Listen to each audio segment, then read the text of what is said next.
Hello my dear students, how are you? I hope कि सब अच्छे होंगे। तो बच्चों स्टार्ट करते हैं क्लास 6 कंप्यूटर का चैप्टर नंबर 7। हमारे चैप्टर का नाम है बच्चों कंप्यूटर नेटवर्क। तो आज हम कंप्यूटर नेटवर्क के विषय में पढ़ेंगे। सबसे पहले देखते हैं इसका इंट्रोडक्शन। आइए देखते हैं। कोई नेटवर्क एक से अधिक बिंदुओं, वस्तुओं या व्यक्तियों को आपस में इस प्रकार जोड़ता है कि उनमें से प्रत्येक किसी दूसरे के साथ सीधा संबंध बन सके। प्रत्येक नेटवर्क का एक निश्चित उद्देश्य होता है। कंप्यूटर नेटवर्क से हमारा तात्पर्य दूसरे के आसपास या दूर बिखरे हुए कंप्यूटर को इस प्रकार जोड़ने से है कि उनमें से प्रत्येक कंप्यूटर किसी दूसरे कंप्यूटर के साथ स्वतंत्र रूप से संपर्क बनाकर सूचनाओं या संदेशों का आदान प्रदान कर सके। ठीक है, और एक दूसरे के साथ साधनों तथा सुविधाओं को साझा कर सके। उदाहरण के लिए मान लीजिए कि किसी कार्यालय में अनेक विभाग हैं। कोई कार्यालय है और उसमें विभिन्न विभाग हैं और प्रत्येक विभाग में एक कंप्यूटर है।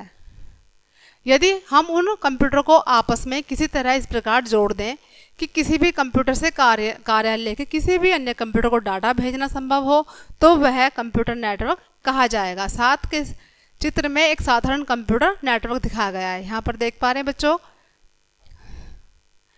ये यहाँ पर कंप्यूटर के चिन्ह हैं बच्चों। एक नया कंप्यूटर है, ये आपस में जुड़े हुए हैं। डाटा या सूचना का एक स्थान से दूसरे स्थान तक स्थानांतरण करना डाटा कम्युनिकेशन कहा जाता है। यह कंप्यूटर नेटवर्क की सहायता से किया जाता है। किसी नेटवर्क के कंप्यूटर एक दूसरे से सीधे भी जुड़ सकते हैं और किसी अन्य प्रकार से भी जुड़ सकते हैं। कई बार किसी नेटवर्क के अन्य सभी कंप्यूटर किसी एक बड़े कंप्यूटर से इस प्रकार जुड़े रहते हैं कि प्रत्येक कंप्यूटर किसी अन्य कंप्यूटर के साथ संपर्क मुख्य कंप्यूटर के माध्यम से कर सकें। ऐसी स्थिति में मुख्य कंप्यूटर को सर्वर और अन्य सभी कंप्यूटर को क्लाइंट या नोड कहा जाता है। इन सभी कंप्यूटरों को मिलाकर एक वर्क ग्रुप बनता है। आजकल ऐसे नेटवर्क बहुत प्रचलित हैं। साथ के चित्र में एक सर्वर क्लाइंट नेटवर्क या वर्क ग्रुप दिखाया गया है। देख पा रहे हैं बच्चों आप पिक्चर में, ये एक सर्वर है, ये क्लाइंट नेटवर्क या ये वर्क ग्रुप है। आगे देखते हैं बच्चों नेटवर्किंग के लाभ। एडवांटेज ऑफ नेटवर्क, क्या लाभ होते हैं इसके? कंप्यूटर के नेटवर्किंग से हमें निम्नलिखित लाभ होते हैं। सबसे पहला है साधनों का साझा। हम नेटवर्क के किसी भी कंप्यूटर से जुड़े हुए साधन का उपयोग नेटवर्क के अन्य कंप्यूटर पर कार्य करते हुए कर सकते हैं। उदाहरण के लिए यदि किसी कंप्यूटर के साथ लेजर प्रिंटर जुड़ा होता है तो नेटवर्क के अन्य कंप्यूटर से उस प्रिंटर पर कोई भी सामग्री छापी जा सकती है। इससे हार्डवेयर पर होने वाले खर्च में बचत होती है। आगे है बच्चों नंबर 2 पर डाटा का तीव्र संप्रेषण। कंप्यूटर की नेटवर्किंग से दो कंप्यूटर के बीच सूचना का आदान प्रदान तीव्र तथा सुरक्षित रूप से होता है। इससे कार्य की गति तेज होती है और समय की भी बचत होती है। ओके, नेक्स्ट है डाटा सुरक्षा। नेटवर्किंग में किसी फाइल की 2 या अधिक प्रतियां अलग अलग कंप्यूटर पर स्टोर की जा सकती हैं। यदि किसी कारणवश एक कंप्यूटर खराब या असफल हो जाता है तो वह डाटा दूसरे कंप्यूटर से प्राप्त हो सकता है। इस प्रकार नेटवर्क के कंप्यूटर एक दूसरे के लिए बैकअप का कार्य भी कर सकते हैं, जिससे डाटा की सुरक्षा बढ़ जाती है। ओके, आगे देखते हैं सामूहिक संदेश। हम कोई सूचना नेटवर्क के सभी कंप्यूटर को एक साथ भी भेज सकते हैं। इससे हमारा समय और परिश्रम की बचत होती है। नेक्स्ट है बच्चों कंप्यूटर के नेटवर्क के अवयव। कंप्यूटर नेटवर्क, ठीक है, sorry, components of computer network. कोई कंप्यूटर नेटवर्क कई विभिन्न तत्वों या अवयवों का समुच्चय होता है। इनमें से कुछ प्रमुख अवयवों का परिचय नीचे दिया गया है। पहला है सर्वर। यह नेटवर्क का सबसे प्रमुख अथवा केंद्रीय कंप्यूटर होता है। नेटवर्क के अन्य सभी कंप्यूटर सर्वर से जुड़े होते हैं। सर्वर क्षमता और गति की दृष्टि से अन्य सभी कंप्यूटर से श्रेष्ठ होता है और प्राय नेटवर्क का अधिकांश अथवा समस्त डाटा सर्वर पर ही रखा जाता है। नेक्स्ट है नोड। सर्वर के अलावा नेटवर्क के अन्य सभी कंप्यूटर को नोड कहा जाता है। ये वे कंप्यूटर होते हैं जिन पर उपयोगकर्ता कार्य करते हैं। प्रत्येक नोड का एक निश्चित नाम और पहचान होती है। कई नोड अधिक शक्तिशाली होते हैं। ठीक है, ऐसे नोडों को प्राय वर्क स्टेशन कहा जाता है। नोडों को प्राय क्लाइंट भी कहा जाता है। क्या कहा जाता है बच्चों? वर्क स्टेशन और नोड क्लाइंट कहा जाता है। नेक्स्ट है नेटवर्क केबल, जिन केबलों के द्वारा नेटवर्क के कंप्यूटर आपस में जुड़े होते हैं उन्हें नेटवर्क केबल कहा जाता है। सूचनाएं एक कंप्यूटर से नेटवर्क के दूसरे कंप्यूटर तक केबलों से होकर की जाती है। इनको प्राय बस भी कहा जाता है। ओके, नेक्स्ट है नेटवर्क ऑपरेटिंग सिस्टम। यह एक ऐसा सॉफ्टवेयर है जो नेटवर्क के कंप्यूटरों के बीच संबंध तय करता है और उनके बीच सूचना के आवागमन को नियंत्रित करता है। यह सॉफ्टवेयर सर्वर में लोड किया जाता है। ओके, नेक्स्ट है नेटवर्क कार्ड। यह एक ऐसा सर्किट होता है जो नेटवर्क केबलों को कंप्यूटरों से जोड़ता है। इन कार्डों की सहायता से डाटा का आवागमन तीव्र होता है। ये कार्ड नेटवर्क से जुड़े प्रत्येक कंप्यूटर के मदरबोर्ड में लगाए जाते हैं। इनको ईथरनेट कार्ड भी कहा जाता है। नेक्स्ट है बच्चों नेटवर्क टोपोलॉजी। इसके बारे में देखेंगे बच्चों। यह किसी नेटवर्क के कंप्यूटरों को आपस में जोड़ने की विशेष पद्धति होती है। ऐसी कई पद्धतियां आजकल प्रचलन में हैं, जैसे स्टार, रिंग, बस आदि। इनके बारे में आप आगे की कक्षाओं में पढ़ेंगे। ठीक है, इनके बारे में जो डिटेल होगी वो हम आगे की कक्षाओं में पढ़ेंगे। आगे है बच्चों कंप्यूटर के नेटवर्कों के प्रकार, टाइप्स ऑफ कंप्यूटर नेटवर्क। नेटवर्कों को उनके कंप्यूटर की भौगोलिक स्थिति या भौतिक दूरी के अनुसार मुख्यतः 3 श्रेणियों में बांटा जाता है। कौन कौन सी में?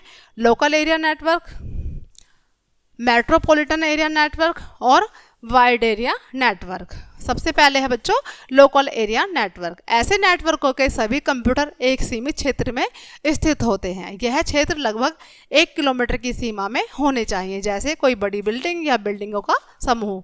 लोकल एरिया नेटवर्क में जोड़े गए उपकरणों की संख्या अलग अलग हो सकती है।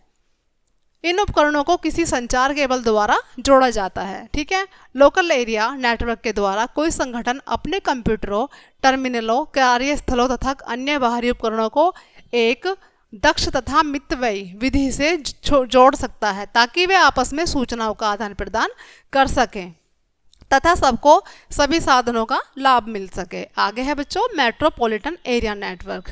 ऐसे नेटवर्कों के सभी कंप्यूटर एक बड़े शहर में स्थित होते हैं। यह क्षेत्र 5 से 10 किलोमीटर की सीमा में होना चाहिए। ठीक है, ऐसे नेटवर्क में लोकल एरिया नेटवर्क की तकनीकों का प्रयोग किया जाता है। उदाहरण के लिए कोई केबल टीवी नेटवर्क एक मेट्रोपॉलिटन एरिया नेटवर्क होता है। ऐसे नेटवर्क का उद्देश्य भी साधनों का साझा करना होता है। ओके, नेक्स्ट है बच्चों wide area network. Wide area network से जुड़े कुछ कंप्यूटर तथा उपकरण एक दूसरे से हजारों किलोमीटर की भौगोलिक दूरी पर स्थित होते हैं। ठीक है, इसका कार्यक्षेत्र कई महाद्वीपों तक फैला हो सकता है। यह एक बड़े आकार का डाटा नेटवर्क होता है। इसमें डाटा के संचरण की दर लोकल एरिया नेटवर्क की तुलना में कम होती है। अधिक दूरी के कारण प्राय इनमें माइक्रोवेव स्टेशनों या संचार उपग्रहों का प्रयोग संदेश आगे भेजने वाले स्टेशनों की तरह किया जाता है। माइक्रोवेव नेटवर्क 2 रिले टावरों के बीच आवाज़ या डाटा को रेडियो तरंगों के रूप में भेजते हैं। प्रत्येक टावर उस संदेश को प्राप्त करके प्रवर्धित करता है और फिर आगे भेज देता है। चित्र में एक वाइड एरिया नेटवर्क दिखाया गया है, देख पा रहे हैं बच्चों आप ये यहाँ पर पिक्चर दी हुई है। विश्वव्यापी डाटा कम्युनिकेशन नेटवर्किंग का महत्व प्रतिदिन बढ़ता जा रहा है। वे आजकल के वित्तीय जगत, शेयर मार्केट, बैंक, वित्तीय संस्थाओं आदि के लिए अनिवार्य हो गए हैं। इनके अलावा शिक्षा और शोध के उद्देश्य से भी वाइड एरिया नेटवर्क स्थापित किए गए हैं। इंटरनेट नामक नेटवर्क आजकल सबसे अधिक लोकप्रिय है। इसके तथा कुछ अन्य नेटवर्कों के बारे में आप आगे पढ़ेंगे। ओके, लोकल एरिया नेटवर्क तथा वाइड एरिया नेटवर्क में अंतर देखेंगे बच्चों। लोकल एरिया नेटवर्क तथा वाइड एरिया नेटवर्क में प्रमुख अंतर निम्नलिखित हैं। लोकल एरिया नेटवर्क एक सीमित भौगोलिक क्षेत्र में काम करता है, जबकि वाइड एरिया नेटवर्क एक कार्यक्षेत्र बहुत ही विस्तृत होता है। नाम से ही पता चल रहा है बच्चों। सेकंड है लोकल एरिया नेटवर्क के कंप्यूटर आपस में प्राय तारों या केबलों के माध्यम से जुड़े होते हैं, जबकि जो वाइड एरिया नेटवर्क होते हैं वो कंप्यूटर के बीच भौतिक संबंध होना आवश्यक नहीं है। इनमें टेलीफोन लाइनों के अतिरिक्त उपग्रह चैनलों का भी प्रयोग किया जाता है। ओके, हालांकि ब्लूटूथ तकनीक आने के उपरांत लैन के कंप्यूटर्स के तारों से जुड़ा होना भी अनिवार्य नहीं रह गया है। नंबर 3 है बच्चों, लोकल एरिया नेटवर्क में डाटा के संप्रेषण की गति बहुत तीव्र होती है, जो प्राय 10 से 1000 मेगाबाइट प्रति सेकंड तक हो सकती है। इसकी तुलना में वाइड एरिया नेटवर्क में डाटा के संप्रेषण की गति बहुत कम होती है, जो प्राय 1.5 से 150 मेगाबाइट प्रति सेकंड तक हो सकती है या होती है। नंबर 4 पर है बच्चों, लोकल एरिया नेटवर्क में डाटा के संचार का खर्च बहुत कम होता है, क्योंकि ऐसा नेटवर्क प्राय एक ही उपयोगकर्ता समूह का होता है। इसकी तुलना में वाइड एरिया नेटवर्क में डाटा के संचार की लागत अधिक होती है, क्योंकि इसमें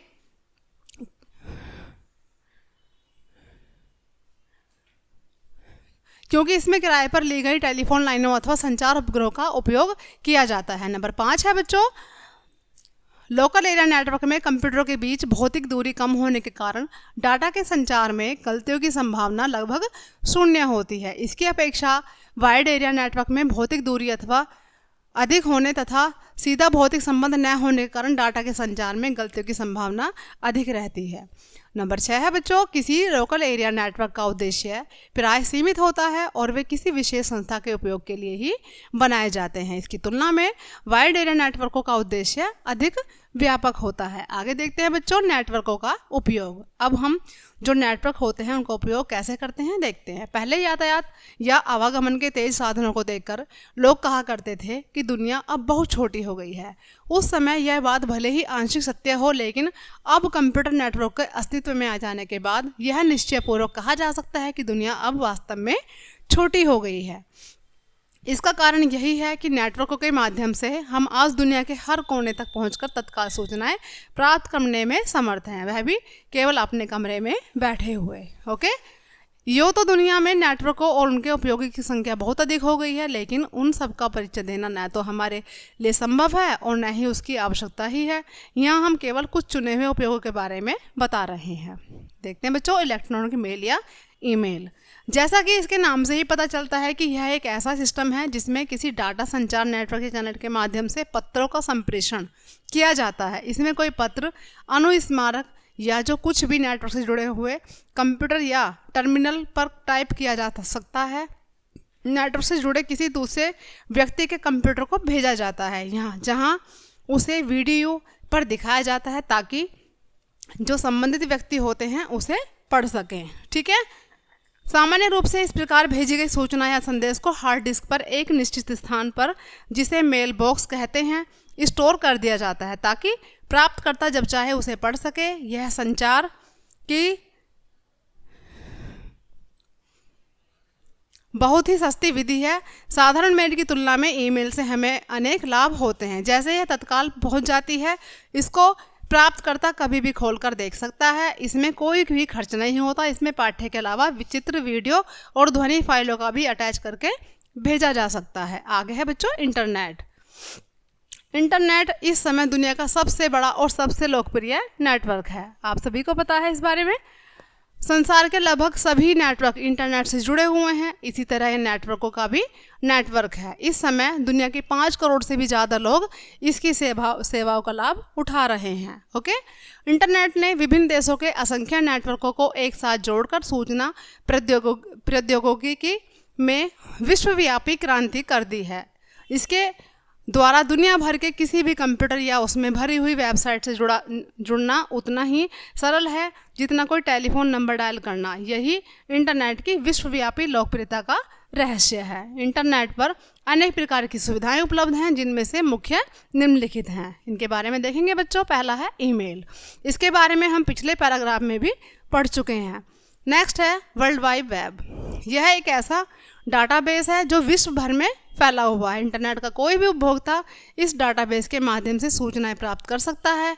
इसमें सूचनाओं को विभिन्न शीर्षकों और उप शीर्षकों में बांटकर रखा गया है। उपभोक्ता शीर्षकों के अनुसार अपनी आवश्यकता की जानकारी प्राप्त कर सकता है। ठीक है, शुरू में इस पर केवल लिखित पाठ्य सामग्री ही प्रसारित और उपलब्ध होती थी, परंतु अब इसमें चित्र, ध्वनि, फिल्म आदि कोई भी ऐसी सामग्री मिल सकती है जिसे आप कंप्यूटर पर तैयार कर सकें। वर्ल्ड वाइड वेब में किसी सूचना को ढूंढना बहुत समय और श्रम साध्य कार्य है। ओके, इसमें इंटरनेट एक्सप्लोरर, नेटस्कोप, नेविगेटर, या अन्य ब्राउज़र प्रोग्रामों की सहायता ली जाती है। यहाँ यह बताना आवश्यक है कि यद्यपि वर्ल्ड वाइड वेब इंटरनेट का सबसे बड़ा भाग है, परंतु यही पूर्ण रूप से इंटरनेट नहीं है। इसकी व्यापकता के कारण गलती से इसी को संपूर्ण इंटरनेट समझ लिया जाता है। ओके, नेक्स्ट है बच्चों वेबसाइट। यह एक ऐसी सुविधा है जिसमें कोई भी व्यक्ति, संगठन, कंपनी आदि अपने बारे में किसी भी प्रकार की सूचनाएं भरकर इंटरनेट पर प्रसारित कर सकते हैं। कंपनियां इसमें अपने विज्ञापन दे सकती हैं तथा बेरोजगार व्यक्ति अपना बायोडाटा भरकर नौकरियां भी ढूंढ सकता है। इसमें विज्ञापन करना बहुत सस्ता पड़ता है। नेक्स्ट है बच्चों टेलनेट। टेलनेट क्या होता है इसके बारे में देखेंगे। यह वह सेवा है जिसमें आप अपने मेजबान कंप्यूटर को जो इंटरनेट से जुड़ा है उसी तरह का किसी दूसरे मेजबान कंप्यूटर से जोड़ सकते हैं और उसके एक टर्मिनल की तरह उसकी सेवाओं, सूचनाओं आदि का उपयोग कर सकते हैं। नेक्स्ट है बच्चों फाइल ट्रांसफ़र प्रोटोकॉल। यह एक ऐसा प्रोग्राम या सुविधा है जिसमें आप इंटरनेट से जुड़े किसी कंप्यूटर की फाइलों को अपने कंप्यूटर में नकल कर सकते हैं। इसके लिए उपयोगकर्ता को पहले उस कंप्यूटर से जुड़ना पड़ता है और नेविगेटर प्रोग्राम से सूचना या फाइल तक पहुंचना होता है जिसे वह प्रयोग करना चाहता है। नेक्स्ट है बच्चों चैटिंग। इंटरनेट के प्रयोग से विश्व के किसी भी भाग में जहां इंटरनेट की सुविधा उपलब्ध है स्थित है मित्रों से आप अपने घर पर कंप्यूटर के सामने बैठे हुए बातचीत कर सकते हैं। इस क्रिया को इंटरनेट चैटिंग कहा जाता है। वास्तव में इंटरनेट पर कुछ ऐसी साइटें उपलब्ध हैं जो एक साथ कई व्यक्तियों को एक ही चैट रूम में लॉगिन करने की सुविधा प्रदान करती हैं। आप ऐसे चैट रूम से जुड़कर उसी चैट रूम में जुड़े अन्य व्यक्तियों से सीधे बातचीत कर सकते हैं। आप अपनी बात अपने कीबोर्ड पर टाइप कर सकते हैं जो चैट रूम से अन्य सभी जुड़े हुए व्यक्तियों के कंप्यूटर पर भी दिखाई जाती हैं। इसी प्रकार अन्य व्यक्ति अपनी बात वहां टाइप करके आप तक पहुंचा सकता है। केवल दो व्यक्ति भी आपस में एक दूसरे से चैटिंग कर सकते हैं। नेक्स्ट है बच्चों भारत में इंटरनेट सेवाएं। भारत में इंटरनेट सेवाएं मुख्यतः भारत संचार निगम लिमिटेड, जिसका नाम पहले विदेश संचार निगम लिमिटेड था, तथा कुछ प्राइवेट इंटरनेट सेवा प्रदाता कंपनियों द्वारा उपलब्ध कराई जाती हैं। BSNL ने इसके लिए X25 तकनीक पर आधारित एक सार्वजनिक नेटवर्क iNet बनाया है जो देश भर के विभिन्न शहरों में उपयोगकर्ताओं को इंटरनेट से जोड़ने तथा ईमेल की सुविधाएं उपलब्ध कराता है। अब यह सुविधा देश के प्राय सभी नगरों और ग्रामों में उपलब्ध है। जिन शहरों या ग्रामों में इंटरनेट की सुविधा उपलब्ध है उनमें रहने वाला कोई भी व्यक्ति किसी इंटरनेट सेवा प्रदाता कंपनी के साथ अपना इंटरनेट खाता खोल सकता है और इंटरनेट का लाभ उठा सकता है। इसमें उपयोगकर्ता का कंप्यूटर सीधे इंटरनेट का भाग बन जाता है। इंटरनेट से जुड़कर कोई भी उपयोगकर्ता इंटरनेट की अधिक से अधिक सुविधाओं का उपयोग कर सकता है और अपनी सुविधाएं होती हैं उनको इंटरनेट को उपलब्ध करा सकता है। भारत संचार निगम लिमिटेड के अतिरिक्त Satyam online, Tulsi net zone, surewin, data India limited, data online, Tata nova आदि सैकड़ों कंपनियां भारत के विभिन्न भागों में इंटरनेट सेवाएं दे रही हैं। ठीक है बच्चों, तो ये था आज का हमारा चैप्टर। आई होप कि सभी को समझ आया होगा बच्चों। तो मिलते हैं नेक्स्ट चैप्टर में, तब तक के लिए बाय बाय।